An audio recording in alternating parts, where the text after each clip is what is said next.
Welcome back to the deep dive. I have to be honest with you. When I first looked at the stack of research we have for today, I thought I knew exactly what we were getting into. Oh, absolutely. You see early church history on the cover of the source material, and your brain just automatically goes to the greatest hits reel. It's almost cinematic. You picture the catacombs, right? Yeah. Dimly lit tunnels. Exactly. I'm thinking secret handshakes, people hiding from Roman soldiers in the shadows. I'm thinking about the Colosseum, lions, martyrs, that whole high-stakes action movie version of history. Where the lines are drawn very clearly. Yes. Good guys in the basement, bad guys with the spears. Yeah. Simple. And look, that is a very real, very important part of the story. For centuries, that was the defining reality of the faith. Right. But the documents we are diving into today, they flip the script completely. It's a massive pivot, a huge one. We are looking at a moment in history that our sources call the Great Shift. And it starts with a sentence that, it just stopped me in my tracks. The text says, persecution had ended, period. It's like that. And then immediately follows it with, protection had begun. It sounds like the happily ever after, doesn't it? That's the end of the movie. Right. The war is over. The empire has stopped hunting you. Now they are actually, inviting you to dinner. You'd think, okay, roll credits, we won. Smooth sailing from here on out. But that is the hook of this entire deep dive. The sources point out this massive screaming irony. They argue that peace did not bring tranquility. No. Peace brought a new challenge. And in many ways, a much more difficult challenge. Which just seems so counterintuitive. How can peace be harder than being fed to lions? Yeah. But that's our mission for today. We're exploring how a group that was, they were absolute masters at hiding, masters at survival, suddenly had to figure out how to grow. And how to manage. And eventually how to rule. And the headline from the research is pretty stark. Growth came with disagreement. It's the crisis of success. You see this everywhere, in startups, in social movements, in political parties. When you are small and you're under attack, unity is easy. It's a survival instinct. If the Roman Empire is trying to wipe you out, you do not have time to argue about the nuances of philosophy. No. Or the specific definitions of words. You hold the line. You're huddled together for warmth and for safety. The external pressure forces you into a solid block. Precisely. But the moment that pressure lifts, the moment the emperor says you're safe and the threat vanishes, suddenly you have the luxury of looking at the person next to you. The person you've been hiding with. And realizing, wait a minute, I'm not sure I actually agree with how you see the world. And that is the challenge of clarity. That's the core theme the source keeps coming back to. The church survived persecution. Yep. It survived the seduction of power. But the source argues the next huge hurdle was defining exactly what they believed. And that is a deceptively difficult hurdle. It's the difference between an intuitive feeling, we are all in this together, and a legal definition. So let's unpack this great shift, because the context here is just vital. The notes paint a picture of an explosion in numbers. We are not talking about a small cult in a basement anymore. Not at all. The text says, from cities to villages, believers multiplied. That is a crucial detail right there. Yeah. The geography of the movement was changing. It's moving from the urban intellectual centers out into the rural countryside. Spreading out. And not just a few people. We are talking about mass conversions. And we have to stop and think about the logistics of that. In the ancient world, geography is destiny. Right. When the movement was small, Jerusalem, Antioch, Rome, you could keep the leadership relatively tight. You could write letters. You could correct errors pretty quickly because everyone was somewhat connected. But when you go rural, when you go into villages, all bets are off. The game of telephone begins on a continental scale. You have to imagine this. You have a message that started in a specific context. Now it's traveling hundreds of miles. It's crossing language barriers. It's entering cultures that have completely different worldviews, different philosophical backgrounds. And there's no internet, there's no mass broadcast to say, hey, everyone, just a reminder on point number 3, there's no memo. Exactly. So you have all these different cultures absorbing these ideas. Yeah. And inevitably, with that kind of rapid expansion, you get interpretation. People start explaining the faith to their neighbors using their own local analogies, their own philosophy. And with interpretation comes confusion. Drift is inevitable. It has to be. The further you get from the source, the more the message starts to mutate. So the source lists these central questions that started bubbling up during this expansion. And they aren't small questions. They aren't asking what color should the curtains be. No, this isn't minor stuff. They are asking existential questions. Questions like, who is Jesus truly? And how should faith be defined? These are identity questions. Yeah. I mean, you have to remember, for the first 300 years, the definition of a Christian was largely behavioral. What do you mean? It was someone willing to die for Christ. That was the barrier to entry. It was an incredibly high bar. If you were there, you were committed. You didn't need a theology exam because the risk itself was the test. But now, with protection having begun, as the source says, the bar is lowered. Dramatically. It's safe to be a Christian. In fact, it's becoming politically advantageous. Right. If the emperor likes the Christians, maybe I should be a Christian too. Exactly. So now you have people joining who aren't tested by fire. The existential threat isn't doing the defining for you anymore. So you have to replace that blood test with a truth test. Yeah. You have to define the theology intellectually because the lines aren't there to define it physically. And the source says this isn't just some vague, oh, people were confused situation. It gets very specific. It does. It says people started coming up with very different answers to those big questions. And this is where it gets really interesting. It wasn't just 1,000 different opinions. There were two very specific camps forming. Two poles. Yeah, regarding the nature of Christ. Right. And this is the theological fracture that drives the whole narrative. Yeah. On one side, you had a view, and it was very popular, very logical, claiming that Christ was created. Okay, let's pause on that. I want to make sure we really get our heads around what they were arguing, because to modern ears, these debates can sound a bit abstract. They can, yeah. When they say created, they mean there was a time before he existed, like before Jesus. Yes, Yeah. That's the heart of it. The argument from that side, led by a priest named Arius, goes like this. If God is the Father, he must be the source of everything. He is the uncaused cause. Okay. If Jesus is the Son, then by definition, a son comes after a father. A son is generated by a father. The word itself implies a sequence. Exactly. So the logic went, there must have been a moment, even if it was way back before the universe began, where the Father existed and the Son did not. The Son was brought into being. So in this view, Jesus is powerful, he's divine, he's the Savior. All of that. But he's not the God. He's top tier, but he's tier 2. That's a great way to put it. He is the first and greatest of all creations, but he is still a part of the creation. He is distinct from the Creator. Yeah. It suggests a hierarchy. Right. And to a lot of people, especially those educated in Greek philosophy, which loved hierarchies and categories, this made perfect sense. It kept God the one, distinct and untouched and supreme. It feels logical, it feels neat, it's clean, but then you have the other side. The other view, which declared him eternal. Meaning what, exactly? This side argued that Jesus is fully God, co-eternal. Yeah. That he shares the exact same substance, the same being as the Father. There was never a time when he did not exist. So the father-son language isn't about time? They argued it wasn't chronological, like with human fathers and sons, but that it was relational and eternal. A way of describing the inner life of God, not a sequence of events. Now, I'm going to play the role of the average citizen in the Roman Empire for a second. To a modern listener, someone outside the specific bubble, that might sound like splitting hairs. Oh, for sure. Like, okay, created, eternal. You're all on the same team, right? You all read the same book. Can't we just get along? And that is exactly what many people thought at first.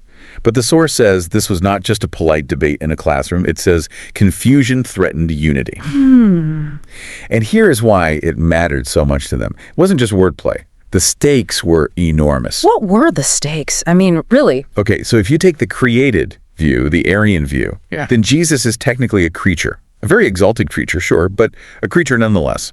And the counter-argument was, can a creature save you? Can a creature, even the highest one, bridge the infinite gap between humanity and the infinite God? The eternal camp would say no. Only God can save. Only God can bridge that gap. Exactly.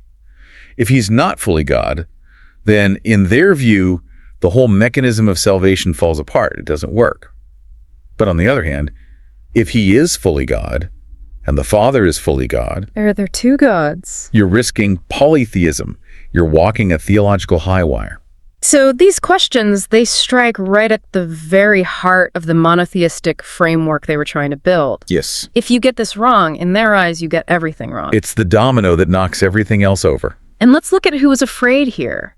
because the source notes two very different groups fearing this division.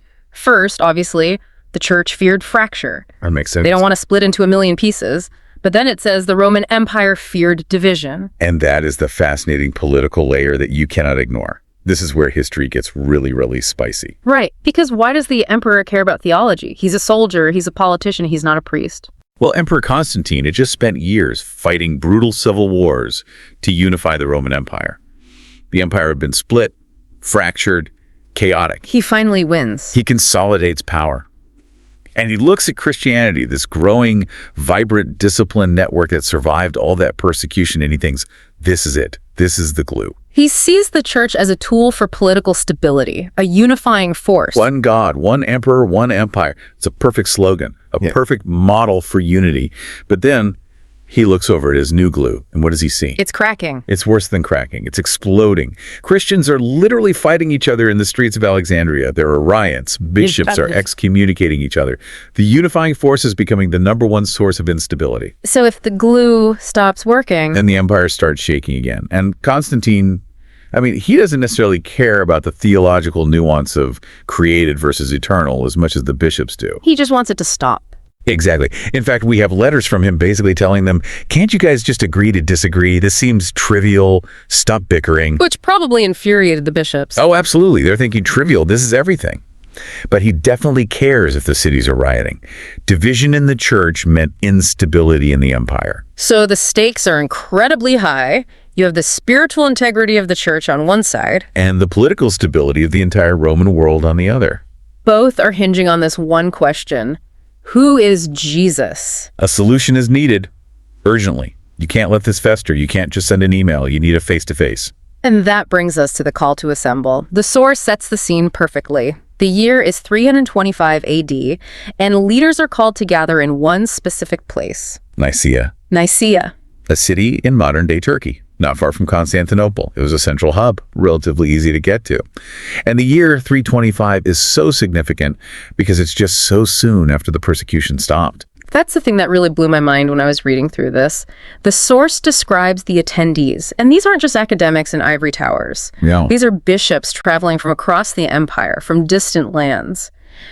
But look at the description of them. Some bore scars from persecution. Others walked with difficulty from years in prison. It is a profound, visceral image, isn't it? Just think about that for a second. It's cinematic. I mean, imagine walking into that hall. You look to your left, and there's a guy who maybe lost an eye in the mines. You look to your right, and there's someone with a permanent limp because his legs were crushed in a dungeon. These were the confessors. Yeah. That was the title given to those who had suffered for the faith but survived.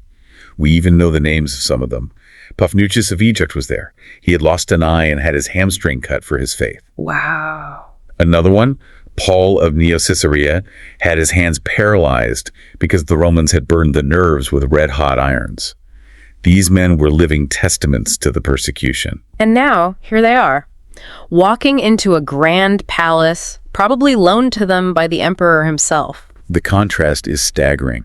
Just a few years prior, if these men were in a room together, it would be a target for a massacre. They were enemies of the state. Right. Now, they are guests of honor. They are walking past Roman guards who are saluting them, not arresting them. It must have been surreal for them, completely disorienting. Yeah, it had to be. But I love how the source pivots here. It acknowledges their physical state, the scars, the limps, but then clarifies their intent. It says they did not come with weapons. They came with scripture. That is their arsenal. They aren't there to fight a physical war, even though they look like war veterans. They're there to fight an intellectual and spiritual battle. They're bringing the scrolls. The letters, the oral traditions, the memories of what they had been taught by the generation before them. That's what they're fighting with. So let's get inside that hall. The source says debate filled the halls. It describes voices rising and arguments sharpening. This was not a quiet, polite meditation circle. No, absolutely not. I think we have this sanitized view of church council sometimes. Yeah. Like everyone is sitting in neat rows speaking in hushed, reverent tones. Yeah. But these were passionate men. They were Mediterranean men, fervent in their belief. They had suffered for this truth. They weren't going to be casual about defining it. So they were shouting, actual shouting. They were shouting, there was table pounding, there were dramatic moments. One famous account says that when the created view was read aloud, specifically a song, that Arius, the leader of that view, had written to be catchy and popular. A song. Yeah, like a sea shanty, almost, to spread his theology. When it was recited, some of the bishops literally plugged their ears because they couldn't bear to hear it. They considered it blasphemy. So passions were running incredibly high, and at the center of all that noise, all that shouting and debating, stood that one question we talked about earlier. Yeah. Was Christ fully God? Everything hinged on that. Yeah. And the methodology they used to answer it is really important. The source breaks it down. They listened. They tested teachings. And they measured words against the faith passed down from the beginning. That phrase, measured words, is so good. It sounds very precise, like carpentry. You measure twice, cut once. It's a great analogy. They weren't trying to invent something new. That's a crucial distinction the source makes. It says they weren't there to create a new faith. No. They were doing what it calls retroactive testing. Right. Can you explain what that looks like in this context? What does that actually mean? Think of it like a quality control check in a factory. They were taking these new ideas, like the popular, very logical idea that Christ was created, and holding them up against the oral traditions and the scriptures they had inherited. The existing blueprint. Exactly. They were asking, does this new idea match what the apostles taught? Does it match the prayers we have been saying for 300 years? Does this match the faith we bled for? It's like holding a crooked ruler up against a straight one. If it doesn't align, it's not right. Precisely. If the new idea didn't fit the old pattern, it was out. They weren't looking for innovation. They were looking for continuity. Their goal was to ensure that the faith of 325 AD was the same as the faith of 33 AD. Which is a massive undertaking. So they argue, they measure, they test, and eventually, after all this, they come to a resolution. A declaration is formed. A creed. The Nicene Creed. And the source highlights those first two words that start this thing off. We believe. Pistomen in the Greek they would have used. And note the plural. We. It's a collective statement. It's not I think, or it is the opinion of the committee. It is we, the unified body, believe this. It's a statement of consensus. And the source calls this creed a boundary. It uses this great phrase, a line drawn against confusion. I really like that visual. It changes how I think about what a creed is. It's the perfect description. A creed isn't a list of facts to memorize. It's a definition of boundaries. Before this, you could argue that the edges of the faith were a bit blurry. People used different language in different places. There was some wiggle room. A lot of wiggle room. But the creed drew a hard line in the sand. It says, this is what is inside the circle of our faith, and that is what is outside. And by defining what you are, you inherently define what you are not. Exactly. And that connects right back to the fear of fracture. If you don't have a line, you just have a blob. A blob can be pulled apart easily. A defined shape is stronger. The creed turned the blob into a defined shape. And notice the source says, words were carefully chosen.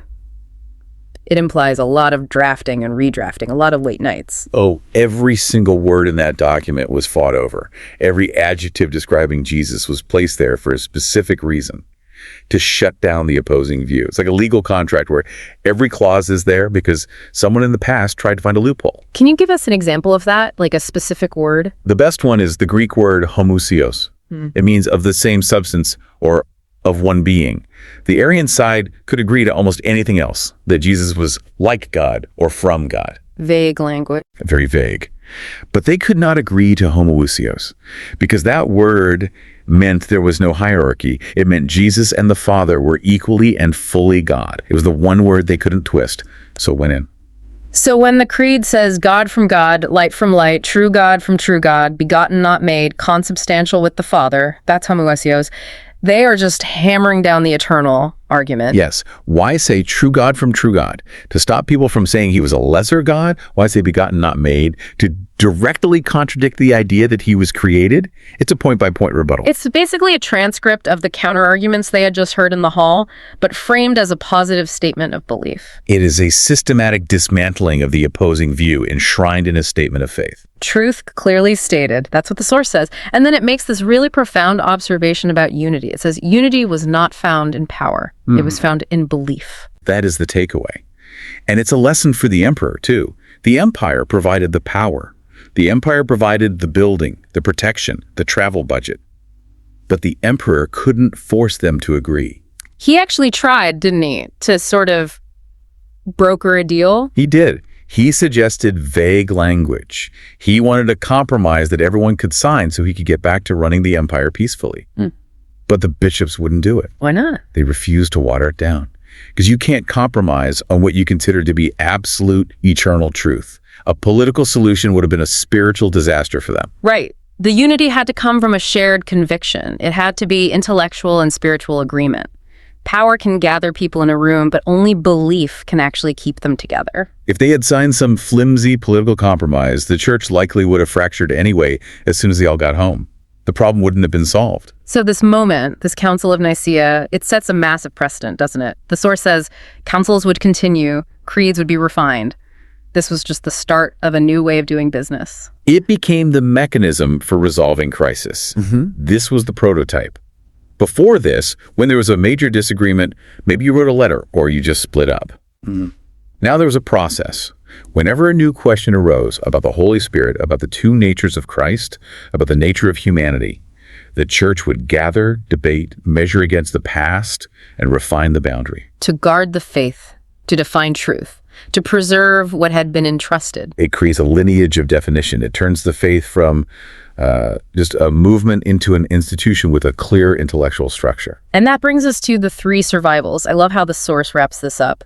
It looks at the historical arc and identifies three distinct things the church had to survive to get to this point. It's a great framework for understanding the history. It really clarifies the stages. Okay, so number one, it survived persecution, the physical threat, the lions, the torture. The attempt to wipe it out by brute force.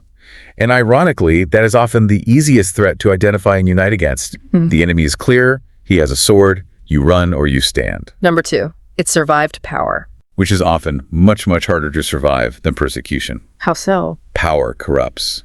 Power complicates. Being the favored religion of the empire brought massive temptations and political entanglements. Suddenly being a bishop meant you had influence with the emperor. That draws in ambitious people, not just faithful people. But the source argues it survived that transition. It didn't completely lose its soul to the state, largely because it refused to compromise on its core doctrine at moments like this. And finally, number three, it survived the challenge of clarity. The intellectual threat, the internal threat, the threat of confusion dissolving the movement from the inside out.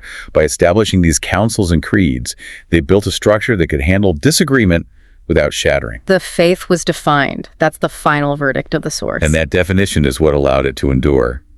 Without Nicaea, without that line drawn against confusion, Christianity might have splintered into 1,000 different sects right then and there. It could have just faded away. It might have become just another footnote in Roman history, a fad that burned bright and then faded away when the empire eventually fell. It's amazing to think about. We usually focus on the survival of the people, escaping the Romans, but this was the survival of the idea. The survival of the message, yes. Yeah. If the message gets corrupted or diluted into nothing, the movement dies, even if the people are safe and comfortable.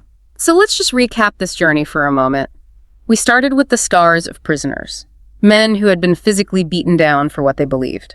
And we watched them transform into the architects of Western theology. We saw the move from hiding in the dark to debating in the great halls of the empire.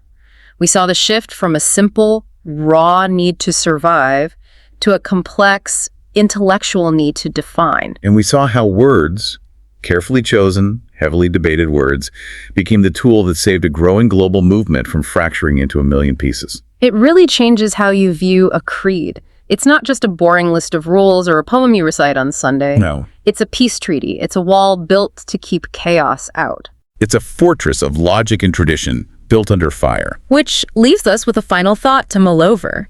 The source focuses so heavily on this idea of boundaries and protection. Right. A line drawn against confusion. It makes you wonder about the nature of peace and unity. The text suggests that peace brings this unique burden of disagreement. If the creed was a line drawn to include the truth, it implies that to include, you must also exclude. That is the inevitable reality of definition. You cannot be everything to everyone. To say this is true is also to say that is not true. So here's the question for you listening.